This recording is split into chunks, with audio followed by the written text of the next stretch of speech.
Donc la maturité du client, vision long terme, branding. Est-ce qu'il y a un produit ou un type de service que vous pensez que c'est non, là, c'est pas fait pour le SEO là? J'allais dire les trucs illégaux. Ouais. Non, les trucs légaux. Non, les trucs illégaux, souvent, ils ont besoin du SEO, en fait. Parce qu'ils n'ont pas le droit de faire des annonces. Mais je pensais aussi aux industries qui sont un peu bloquées par Google. Enfin, il y a des images. Ça, la marijuana, les 3P. Là. Les 3P, c'est quoi les 3P? Porn. Pills, poker. Voilà. C'est quoi le deuxième? Pills. Les médicaments. Moi, fait. Porn, pills, poker, tu vois, je connaissais pas ça. Ouais. OK. En effet, ils ont besoin des SEO. Une des plus grandes boîtes qui a je pense que la plus grande équipe SEO à Montréal est dans ce domaine-là. C'est très particulier. Est-ce qu'on peut dire c'est qui? L'entreprise change de nom assez fréquemment. Donc, oui, je connais. Donc, vous pouvez utiliser... bref,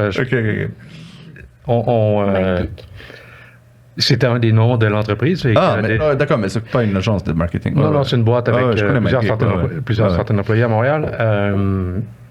C'est juste, selon moi, une des plus grandes équipes SEO. Très particulière. Ils ont combien de SEO? Plusieurs douzaines. Et c'est des enjeux particuliers qui vivent en termes de vitesse, en termes des enjeux techniques très importants, les feeds, l'indexation de leur page. Bref, ils ont des enjeux très, très particuliers.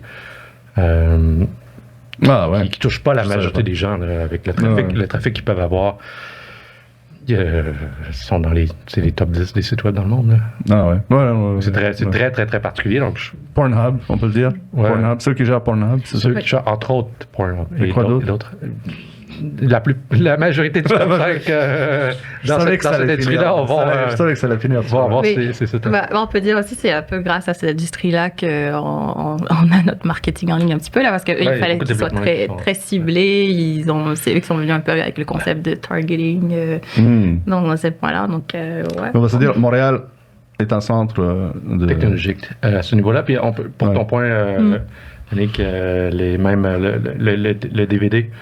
Qui a été poussé notamment par cette industrie-là. Le bêta versus VHS a été gagné. Le VHS a gagné justement à cause de cette industrie-là. Donc il y a quand même beaucoup d'historique technologique dû à ça, d'avancées technologiques. C'est intéressant. On pourrait faire un podcast de ça.